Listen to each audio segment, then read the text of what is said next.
Thank you so much for jumping on this video. I got to tell you, these breakdowns are so much fun. I've always loved Power Rangers, and I've always loved kind of the trivia behind Power Rangers, but diving this deep is something I've never done before, and learning so much about the characters, about the actors, the cast, the crew.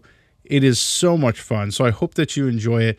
By the way, I'm going to start calling you guys foil helmets, because you know the crazy people who put like aluminum foil around their heads to make sure that the government or the aliens can't get into their brain. But we're Power Ranger fans, so we got helmets on. So we're going to be foil helmets. Let me know if you're cool with that, and let's get started. This episode is once again directed by our good buddy Charlie Haskell. Charlie is a longtime friend of the Power Ranger franchise and a big sci-fi director in New Zealand. I broke down his whole career with Power Rangers in the last video. I recommend pausing this video and watching that one first if you haven't already. The episode is entitled Sporix Unleashed. The last episode ended with the Sporix getting out, sort of a soft cliffhanger for Power Rangers. We usually get a premise starting in the first 2 episodes to set up the rest of the season. But what I like is that we don't have all the information like we do in most seasons. We haven't been introduced to the bad guys' base or the whole cast of villains at this point. We know there are more Rangers to come, but they weren't introduced yet, so there is still a lot to uncover for the audience. We hear the jokes and critiques of why do they wait to morph, or why don't they just pull out their big cannon right away to defeat the monster. Now in the first episode of Power Rangers they explain to never escalate a fight, which explains this. But I think that Dino Fury is showing us a more self-aware and practical show. For me, this opening scene is a good example of this. It starts out with Zato, Ollie, and Amelia practicing the morphing sequence. I really loved this scene. It's giving us a very real look at what being a Ranger is like. Amelia and Ollie struggling a bit shows that there is a learning curve to these things. Ninja Storm and RPM shared these realistic sort of scenes, where they kind of made fun of Power Rangers in a self-aware way, which is what made them have a really great feel and campy, sort of like Marvel does, and I believe Dino Fury is really heading in that same direction. The framing on this is beautiful as well. You can see each Ranger's designated Dino Hinge statue behind them when the camera focuses on them. I thought that was a really nice touch. Amelia and Ollie ask a very realistic question: where are the other 3 Dino keys, and can we recruit more Rangers? To me, this is once again a more mature and self-aware show. A lot of seasons there are very obvious questions the audience is asking, and it never seems to dawn on the characters to ask. Zato says they were lost with the other Rangers. This does bring a small plot hole. Ollie and Amelia connected to the morphing grid through the Chroma Fury Sabers. It showed which color they were connected with before receiving the Ranger keys, and it gives them their morphers just through the Sabers. But it appears that they needed the keys to morph into the Rangers. Now later we get Javi and Izzy. They don't grab a Saber first. They connect to the morphing grid through the Dino keys. So what I want to know is, how are these 2 connected? Obviously the Sabers by themselves are a connection to the morphing grid, but the Dino keys are also connected, which to me means they have to work in tandem. If one exists, the other has to exist. With the 5 Chroma Fury Sabers in the base, wouldn't Selen and Zato know that the green and black Dino keys are somewhere out there, but they never bring up looking for them? Zato moves on to booster keys, again giving them a full tutorial on the arsenal they have available. Selen calls them, and Zato once again teaches them how to teleport with their communicators. Ollie and Amelia show that the teleporting is rough on them, which is again very realistic to me. Selen has taken measures to keep the base from being broken into. She says she has the T-Rex Champion Zord on standby. Amelia perks up, sort of fangirling, asking who names these Zords, and the music switches from drone to lighthearted and happy music, and then back to serious music when they look at her like she's crazy. Selen reveals Void Knight's scanner. Zato and Amelia start making a plan to warn everyone about the Sporix, which again, I'm just so impressed with the scene because Ranger teams rarely warn the public of anything, so I love that they are doing what you would do in the real world. Ollie's character is showing his lack of focus on the task at hand. He wants to combine the scanner with his mom's drone, and Selen says combining alien and human technology is dangerous. Ollie blows off Solan's warning. I think Ollie is the perfect example of technology's effect on youth. He is so excited to try and find a shortcut to the problem that he ignores that there are people out there who need to be warned for their own safety. He has a hard time looking past his own needs. Now, this isn't the classic Ranger characteristic, but it does give a lot of room for him to grow as a person. It's obvious Ollie isn't going to listen to his team, which is okay. We are still in the beginning learning how to be a team. Jack Landers was an amazing Red Ranger, but it took him a few episodes to understand his position and take it seriously. So I'm okay that Ollie is trying something against his team since he thinks it's the right thing to do. The Rangers go to the city, once again commenting on the teleporting. Zeta talks about how the Earth has changed in 65 million years. He wants to see the dinosaurs. Now later on there are references to Dino Charge, but as of now they are not in the same timeline because Amelia tells him that they are in the museums, so we're not in the same universe as Dino Charge. Which, to be honest, I would love to see a season of Power Rangers just say, hey, this season is in the same world as Dino Charge. Yes, dinosaurs exist. This is the first time we see Zato can hide his antenna. We come back to Warden Garcia and Dr. Akana leaving the Pine Ridge Park headquarters. In Power Rangers, the parents of Rangers aren't seen that often. A few father-son Ranger situations, but mostly it's just the Rangers and parents are sort of ignored. Now, we did see Beast Morphers incorporate the parents into the storylines, and it's really interesting that they are again doing this with Dino Fury. I believe this is because the demographic has gotten older. The people who watched this show in 1993 are now parents, and I am personally watching Power Rangers with my son currently. So it's really cool to see that they're starting to realize that you can start incorporating the parents into these stories a little bit more because, well, I'm a parent now and there's lots of people who are. But the Rangers try to explain to Warden Garcia what a Sporix is. The Warden's past with Amelia plays into this because he did sound genuinely happy to help originally, but he looks at Amelia and thinks it's another one of her ghost stories. Now, Dr. Akana is more than happy to help. She seems to trust Ollie completely. She doesn't hesitate to use the scanner with her drone. I wonder if we'll ever have an answer to who Ollie's father is. I don't need that to be answered, but so far it's a plot point that could be explored and maybe would explain the dynamic between his mother and him. Next we go to Buzz Blast. Jane is doing a presentation on her new assistant, robot J-Borg. The box that she is in reads Hartford Robotics. This, of course, is a reference to Andrew Hartford in Operation Overdrive. This company name is never said directly in Operation Overdrive, but considering Mac was a fully functioning cyborg that looked like a human, it's definitely a reference towards them. By the way, I also have a video that goes into Operation Overdrive theories and explaining how Andrew Hartford got the powers of the Operation Overdrive Rangers. I think it's a really cool connection. I'd love for you to check that video out. But honestly, this is one of the best Easter eggs we've seen so far, and it's something that, Disney has been doing for a really long time, throwing these type of things in there, so I'm really glad they did this. J-Borg is played by Victoria Abbott. This is the first time she's been on Power Rangers. She is a New Zealand actress, most recently a full-time cast member on the show Educators. It was a non-scripted comedy about the behind-the-scenes of a school education system. She was on all 20 episodes of the show that aired from 2019 to 2020. It seems like the people who get these comic relief characters in Power Rangers mostly have an improv background. That's why I'm hoping my theory on Steven Lyons is true. If you are confused on who that is, watch the video before this one. Now, when J-Borg is signing the papers for Jane, which that's for sure illegal, the music that is being played holds a lot of resemblance to the Bulk and Skull theme song. The polka bass line with some chromatic movement gives it a similar feel. I think this might have been done on purpose to mimic the iconic series because the composer grew up watching Power Rangers. Bert Selen is a songwriter, composer, music producer, hails from the Netherlands, but is currently based out of LA. His first big job started in 2009 for the show Rules of Engagement. He later got into kids shows doing Lab Rats, Casey Undercover, Raven's Home, and several others. But on an Instagram post announcing he'd been chosen to do the music, he stated that some of his best memories growing up was watching Power Rangers with his little brother and sister. We see our first line from Buzz Blast worker Stan. This character is played by Noah Paul. He's got a few things on his resume, but it looks like he's just starting to get his career going. He was a reoccurring role on Shortland Street for 5 episodes. He doesn't have a ton on Instagram, but there are pictures of the Dino Fury cast, and they all seem to get along really well, which is cool to see considering some of these side characters don't always seem to be included in all the cast after parties or getting together. There's lots of comments from Tessa, Hunter, and Russell. So far, he appears in 7 episodes of Dino Fury.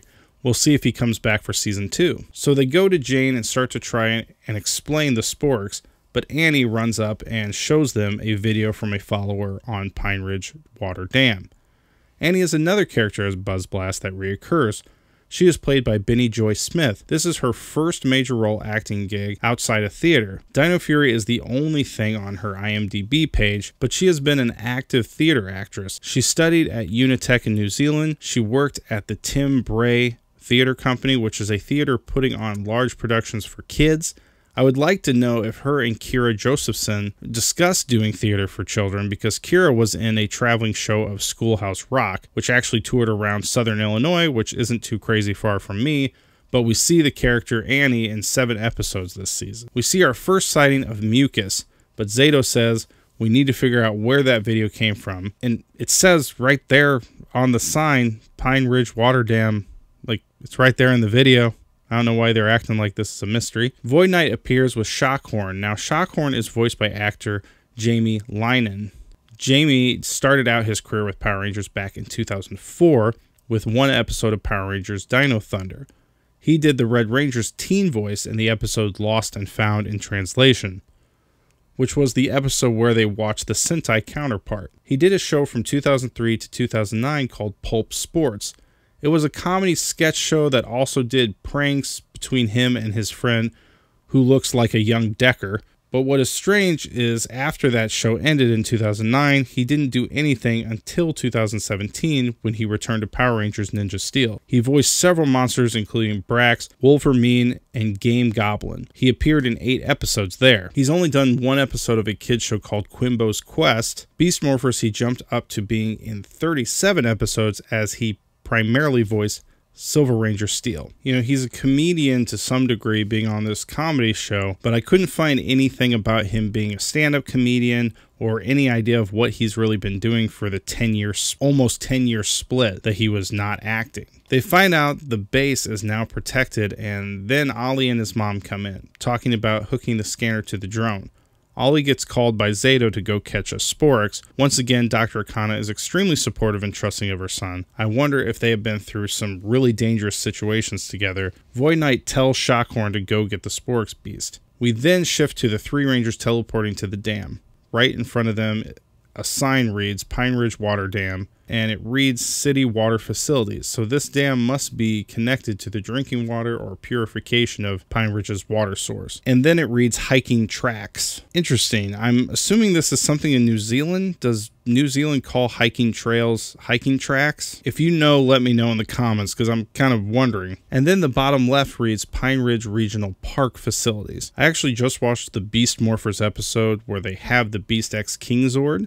They worked on the Zord in a facility hidden in the mountains in Pine Ridge Park. From this shot, you can see mountainous terrain, so I think this all adds up as the same location that Beast Morphers used. It also says this is the next town over, which means Coral Harbor is very close by. We are pretty certain that Commander Shaw is going to reappear in Dino Fury, so I hope they make a comment about how close they are. But yes, the people who like to complain or argue about continuity of the show can point out, why isn't Grit Battle Force helping the Dino Fury Rangers if they are literally a town over? I don't know, okay? It's Power Rangers, we gotta give it a little leeway. But season regular Mucus appears and scares off 3 hikers. I couldn't find names of these extras, but the thing that makes me laugh is the one guy turns around and just bolts and leaves the 2 girls behind. Mucus is voiced by actress Torum Heng. This is her first Power Rangers appearance. She was on a show called Head High, which is a series about a group of football players. She played a character named Simone. She has done a lot of theater, so she has various things she's done for TV, film, but they seem scattered even though she has been pretty active. Although this is one of her first voiceover jobs, she is also a writer with 2 main credits, one for a show called Filthy Rich and one called 7 Days. Now, if you watch the breakdown for episode 1, that should sound familiar because that is the same show Stephen Lyons, who voices Fogshell and Doomsnake, wrote on. She only wrote on 8 of those episodes, but they were all episodes that Stephen was on as well. Torum is represented by Lion Rock Management, which now just hold up because I got really into this. They also represent Jared Turner, who plays Void Knight, Mark Mitchinson, who does the voice for Boom Tower, Greg Johnson, who plays Pop Pop, Tessa Rayo, who plays Izzy, Zoe Robbins, who played Haley on Ninja Steel, Jordy Weber, who played Levi on Ninja Steel, Amanda Byling, who played Principal Hastings in Ninja Steel, Kate Elliott, who played Simone Swift on Ninja Steel, Peter Hayden, who played Mick's dad in Ninja Steel, Simon Mead, who played Bert in Dino Charge, Sophia Hubbins, who played Brittany Baines in Dino Charge, and finally Mirama Smith, who played Elsa on Dino Thunder. So this agency doesn't have a ton of people, but it seems to have a good relationship with Power Rangers, considering 12 out of 51 of their actors have been on Power Rangers, which is 23.5%. Some of the younger actors and actresses on the roster might be future Power Rangers. Now, I'm only putting this in here because I want to be able to look back and maybe see if I got something right. One prediction might be Lucy Curry, who was just in Netflix's series Cowboy Bebop as Judy, Beth Alexander, who seems to have had some action roles in the past, Zoe Fong, Antonia Robinson, Grace Moore, and Arlo Green. Just putting it down on record, just to see if I'm right. Amelia starts to give her sort of pump-up speech before they fight, and Ollie, being the biggest jerk to be a Power Ranger, jumps in and steals the ending of her speech. Nice little humor there. They do their morph sequence and Zato makes a comment during it. Smooth, which again is realistic. They are a team and he is encouraging them. I have to say this morphing sequence is awesome. I really do like the whole morphing grid, picking them up. It's just an awesome idea and it looks amazing. So Mucus and Zato face off like Darth Maul and Obi-Wan Kenobi, and it's a great showcase of Mucus being sort of incompetent. But this raises questions on how in the world do you defeat Mucus? So far, she seems to be invincible. Shockhorn enters and starts to fight the Rangers. Zato uses the Stink Dino key, which is a fart, which definitely made my son laugh, but Zato firing it with the other Rangers nearby is a terrible idea. The henchmen come in and they defeat them as Mucus and Shockhorn get away. The Rangers go back to the base. Ollie has so many jerk comments, which at first I hated, but watching it so many times, it's kind of growing on me. He reveals he went ahead with the plan to attach the scanner to the drone. Zato tells him that he put his mother in danger because Void Knight might come back for it. I think this again is Ollie's biggest flaw. He never thinks about other people. He should have known it was dangerous involving his mother. But they could have a history that makes Ollie feel really confident that his mom can handle any situation. So they get there just in time as Dr. Akana gets surrounded by Void Knight, Shockhorn, and Mucus.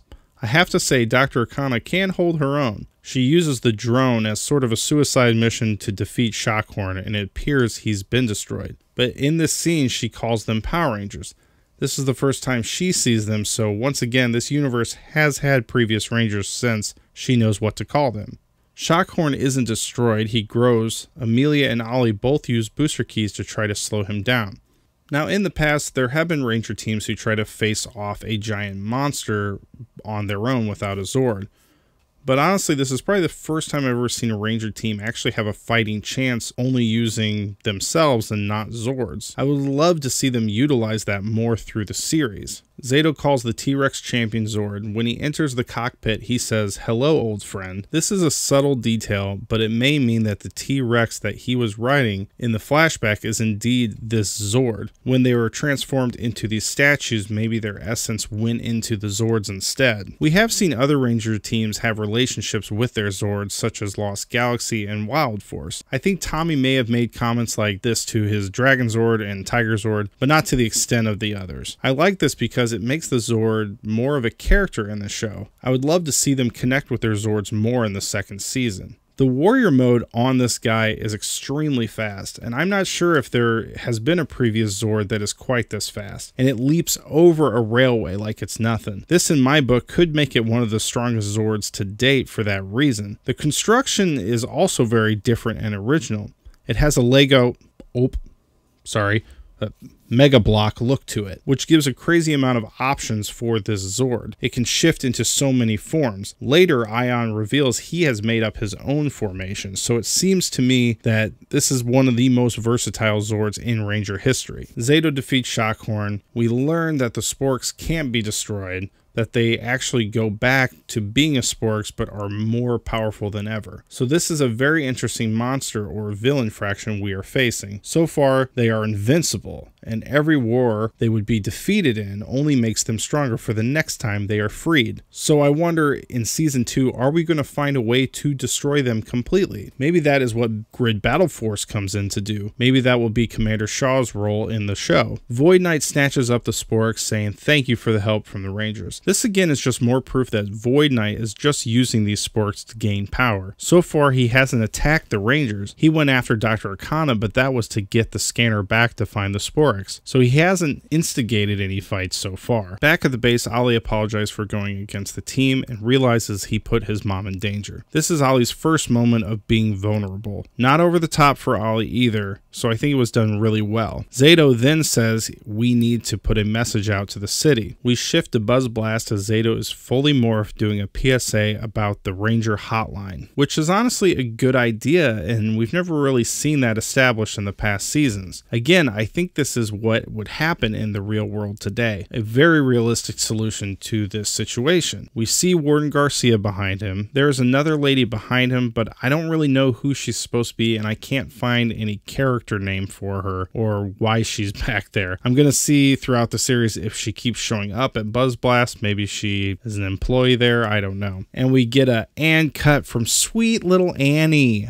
Oh, now we get to see Void Knight's base of operation. There's a chain link fence with rusty barbed wire around it with a sign saying keep out, no entry. Mucus and Void Knight are walking to a big metal door that looks like it leads to a bunker. There is a long van on the left side. Now there's some trees in the way and it's kind of hard to tell, but it looks like it's the length of a bus. This might be a shuttle that they ran workers to, or maybe criminals, into Area 62. We hear more hints about Area 62 later in the series. It sounds very secretive, so a shuttle that makes it hard for people to know where exactly it is could be a possibility. Now this raises a question of how does Void Knight know about this place? Was he brought here? Was he tested on here? Did he take it over? We don't know. I do think these are questions that are going to be answered in the second season. He states that the humans abandoned this place years ago. Now my job here is to analyze every single tidbit, prop, and word. He says humans, which makes me believe he is not a human. Now I've seen people guess he is from Rafcon because his armor is similar to Zato and the Rangers, but the Knights of Rafcon didn't receive their Ranger suits till they got to Earth and the Morphin Masters gave it to them. So the question is, how did he get this armor? I am making a guess that it is a lot like the Dark Energem. It was the way the morphing grid kept in balance. I'm excited to see them reveal the answers to these questions later. We see his lair, and his throne is made up of parts of what looks to be a jeep, and shovels and pipes in the back are made to stick out, kind of like Game of Thrones, and there's an old-fashioned microphone on the armrest. Void Knight makes it clear he wants no one touching his machine, which looks like a jukebox. The Sporix charges up a small part of the meter, and he says even a charged up Sporix isn't enough. Mucus asks, what do you mean? Which is showing that Mucus is confused about what exactly he wants to do, what is his motive, why is he using these Sporix? Void Knight ignores the question and says, I need to find more Sporix. Talks about his plan being complete, and it cuts off there. I like that we aren't ending every episode with a freeze frame of J-Borg being thrown into a cake and all the Rangers laughing hysterically. I like that it can let us see a cliffhanger or a little sign of new information, because cutting off this way is a much more mature way to do a show, and I think that it's not so bad for kids either. I think that they are all right with it being like this. So tell me, what do you think about the whole Area 62? It's very mysterious, very interesting. There's a lot of really cool things that are happening in this show, a lot of unanswered questions. Who is Ollie's father? Who's Amelia's parents? Will Zato go back to Rafcon? Is he going to really ever hear from Rafcon? It's really interesting, and I'm excited to see where the show goes, because this season has been outstanding, and I can't wait to see what Netflix does with it in the future. Thank you guys so much. Have a good one. See you later. Bye.